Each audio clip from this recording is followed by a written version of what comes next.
جی welcome back ناظرین، آپ کو ایک بار پھر خوش آمدید کہتے ہیں۔ لندن میں وینس ٹیلی ویژن لندن اسٹوڈیو سے لائیو پروگرام جو ہے وہ آج ہم خصوصی نشریات لے کے آئے ہیں۔ بلیک ڈے منا رہے ہیں ہم پشاور میں جو سانحہ ہوا ہے اس حوالے سے۔ یہ بلیک ڈے میں تو یہ سمجھتا ہوں کہ ان ماؤں کے لیے یہ بلیک ڈے تو تب تک رہے گا جب تک وہ زندہ ہیں، جنہوں نے اپنے بچے جو ہیں، اپنے معصوم چھوٹے چھوٹے بچے، اب امیجن کریں کہ کوئی ایک اگر نیوز آتی ہے، اگر کوئی خبر آتی ہے جو کہ مجھے ظاہری بات ہے پتہ چلی کہ 5 سال کی بچی پہلے دن اسکول جا رہی ہے اور اس 5 سال کی بچی کے بیگ کا وزن کتنا ہوگا، اور اس 5 سال کی بچی کو دہشت گرد جو ہیں وہ اس کی کلاس روم میں گھس کے زبردستی داخل ہو کر اور اس کو بربریت کا نشانہ بنا دیتے ہیں، اس کو اس اسلحہ سے شہید کیا جاتا ہے جس کا اس کے خاندان نے کبھی زندگی میں تصور بھی نہ کیا ہو۔ قاری صاحب سر کیا کہیں گے؟ میرے پاس تو سر کویشچن بھی نہیں ہے، سوال بھی نہیں ہے میرے پاس۔ آپ کچھ بھی کہیں، ہم کچھ بھی کہیں، جس ماں کی گود اجڑ گئی اس کا بچہ واپس نہیں آ سکتا، جس باپ کا لخت جگر چلا گیا اس کو کوئی سکون نہیں پہنچا سکتا، جس بہن کا بھائی چلا گیا۔ لیکن حقیقت تو یہ آج ہم بلیک ڈے منا رہے ہیں، بتیاں روشنی کر رہے ہیں، لیکن یہ کہتے ہیں طالبان بہت خطرناک لوگ ہیں، ان کا کچل دو، ان کو پھانسی دو۔ لیکن ہم خود سے نہیں پوچھتے کہ یہ کیوں ہوا، یہ طالبان کہاں سے آ گئے؟ جس دن عیسائیوں کے گرجوں کو جلایا گیا ہم نہیں بیٹھے، موم بتیاں نہیں جلائیں کیونکہ وہ عیسائی تھے۔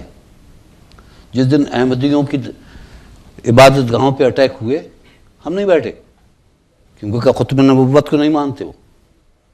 ہم یہ بھول گئے کہ قرآن شریف کہتا ہے کہ انسان کا قتل پوری انسانیت کا، مسلمان کا نہیں، انسان کا۔ ہم یہ بھول گئے کہ رسول اللہ صلی اللہ علیہ وسلم ایک جنازہ جا رہا تھا تو رک گئے، لوگوں نے کہا صلی اللہ علیہ وسلم آپ کیوں رک گئے، یہ یہودی کا جنازہ ہے اور یہ حدیث ہے۔ رسول اللہ صلی اللہ علیہ وسلم نے فرمایا یہ یہودی انسان نہیں ہوتا۔ ہم بھول گئے، ہم نے کہا یہ اسلامی جمہوریہ پاکستان ہے، ہم نے یہ نام دے کے اسلام کی بدنامی کی، جمہوریت کی بدنامی کی۔ سعودی عربیہ نہیں کہتا یہ اسلامی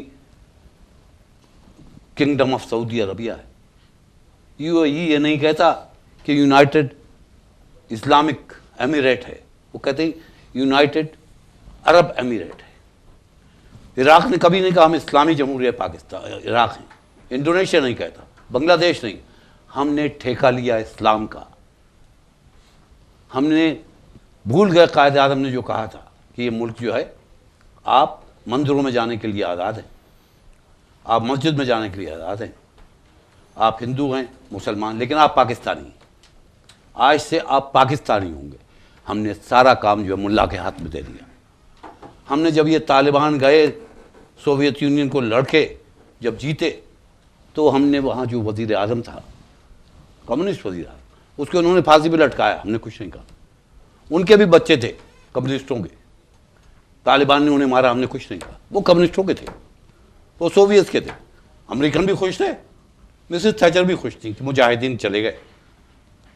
آج ہمیں فیصلہ کرنا ہے، اتنے بچے شہید ہوئے ہیں اس ملک کے لیے، اور بچے ہی نہیں، ہزاروں بچے شہید، ہزاروں کے باپ جا چکے ہیں۔ یہ تو بچے گئے ہیں، اس سے پہلے باپ گئے ہیں، مائیں گئی ہیں۔ پاکستان میں گزشتہ عرصے دراز سے دہشت گرد گھوم رہے ہیں، دہشت گردی ہو رہی۔ آج ہم پھانسیاں دے رہے ہیں کہ ایک فوجی مدرسے پہ اٹیک ہو گیا، فوج بھی حرکت میں آ گئی۔ یہ لوگ کیوں پھانسیاں پہلے کیوں نہیں دیں؟ پہلے دیتے پھانسیاں، وہاں بیٹھے ہوئے تھے، اب فٹافٹ وارنٹ ایشو ہو رہے ہیں پھانسی کے، اس سے پہلے کیوں نہیں ہوا؟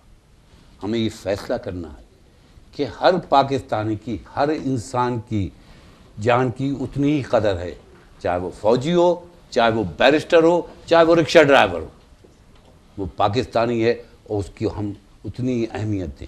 یہ پاکستان، اس کو فیصلہ کرنا ہوگا، یہ قائد اعظم کا پاکستان، اس کو فیصلہ کرنا ہوگا، یہ سیکولر پاکستان۔ سیکولر کا مطلب یہ نہیں ہے کہ یہاں مساوات محمدی نہیں ہوگی، یہاں مساوات محمدی ہوگی، یہ وہ پاکستان ہوگا جہاں اسلام کا انصاف ہوگا، لیکن اسلام کا نام ہم نہیں لگائیں گے اسلامی جمہوریہ پاکستان، اسلامی دے مولانا۔ ہم نہیں، پاکستان کو نہیں بچا سکتے اگر ہم نے لیڈرشپ مولاناؤں کے ہاتھ پہ دے دی، مولانا فلاں مولانا فلاں، جو بھی ہوتا ہے، ہمارے اختلافات ہو، دھرنا ہو رہا تھا، لڑکیاں تھیں، عمران خان کے آپ نے ٹی وی پہ دیکھا، آپ کے اختلافات ہو سکتی ہیں، لیکن مولانا کہتے ہیں دیکھیں لڑکیاں ناچ رہی ہیں۔ ہم چاہتے ہیں کہ پاکستان ایسا ہو، اگر ہم نے دے دیا۔ طالبان نہیں، ہمارے چھوٹے چھوٹے طالبان بھی ہیں جو سیاسی لیڈر ہیں، لیکن فلسفہ ان کا وہی ہے جو طالبان کا ہے۔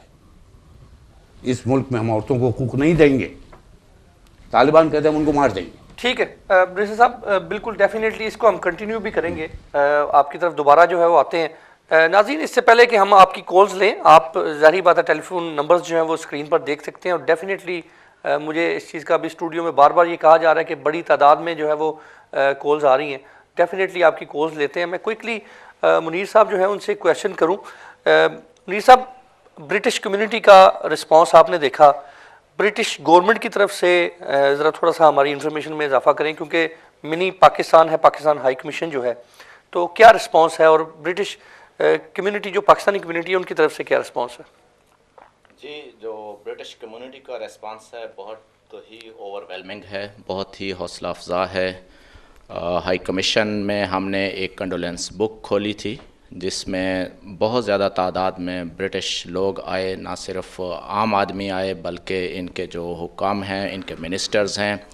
ابھی کل ہی ان کے جو فارن سیکریٹری ہیں جناب فلپ ہیمنڈ صاحب، وہ تشریف لائے، اور آپ کے ساتھ شیئر کروں کہ انہوں نے بڑا واضح طور پہ کہا کہ اس وقت برطانوی حکومت پاکستان کے ساتھ شانہ بشانہ کھڑی ہے، اور جاتے ہوئے انہوں نے یہ کہا کہ برطانیہ جو ہے، یو کے، وہ پاکستان کی جو فائٹ اگینسٹ ٹیررزم ہے اس کو نہ صرف ایکنالج کرتا ہے بلکہ یہ بھی مانتا ہے اور تسلیم کرتا ہے کہ پاکستان وہ واحد ملک ہے جس نے دنیا میں سب سے زیادہ وار اگینسٹ ٹیرر میں قربانیاں دی ہیں، اس فائٹ کو آگے لے کے بڑھا ہے، جس کی وجہ سے نہ صرف خطے میں امن پیدا ہوگا بلکہ پوری دنیا کا امن جو ہے اس کو انشور کیا جا سکتا ہے۔ اسی طرح ملکہ برطانیہ سے لے کر نیچے تک، ان کے وزراء تک، سب نے اپنی ہمدردی کا اظہار کیا ہے، کنڈولنس کے لیٹرز لکھے ہیں، اور ہر طرح کی امداد کا یقین دہانی کرائی ہے۔ ٹھیک ہے، چلتے ہیں جی کالرز کی طرف۔ ہمارے درمیان بہت سے کالرز ہیں، کوشش کرتے ہیں کہ زیادہ سے زیادہ کالر ان سے بات کر لیں، پھر پینل کی طرف دوبارہ آئیں گے۔ جی السلام علیکم۔ جی السلام علیکم حق صاحب، میں آنا تھا، امان اللہ خان عرض کر رہا ہوں۔ میں جی فرمائیے گا امان اللہ صاحب۔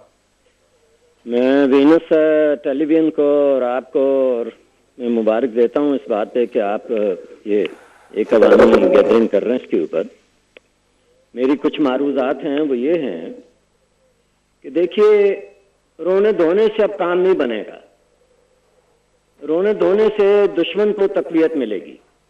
اب ایک بات کا فیصلہ کر لیں کہ نو مور ڈائلاگ۔ اب ڈائلاگ پاکستان کے دشمنوں سے نہیں ہوگا، چاہے وہ انڈیا میں ہو، چاہے وہ طالبان کی صورت میں ہو، چاہے وہ اسلام آباد میں ہو، چاہے وہ اسلام آباد کی ریڈ مسجد میں ہو۔ اب ڈائلاگ نہیں کرے گی پاکستان کی ملٹری اور پاکستان کی گورنمنٹ، ڈائلاگ کو کراس کر دیں۔ نمبر 2، میں سلوگن دے رہا ہوں جنرل رحیل شریف کو، رحیل شریف صاحب اب شرافت چھوڑ دیں، death to terrorism and death to corruption, یہ دونوں چیزوں کے لیے سزائے موت دیں۔ اگر پاکستان کو بچانا ہے اور منافقت اب چھوڑ دیں، ڈیتھ ٹو ٹیررزم، جو بھی ٹیررسٹ آئے اس کی گردن اڑائیں، اس کو ہینگ کریں، اور جتنے بھی کرپٹ ہیں، میں کلمہ پڑھتا ہوں لا الہ الا اللہ محمد رسول اللہ، اگر پاکستان میں آپ کرپشن کو ختم کر دیں، خدا کی قسم یہ جتنے ٹیررسٹ ہیں، چاہے داڑھی رکھی ہے یا چاہے بغیر داڑھی کے ہیں، یا اگر کوئی طالبان خان ہے یا کچھ بھی ہے، سیاست کے روپ میں ہے یا کسی اور شکل میں ہے، کراچی میں ہے یا پشاور میں ہے،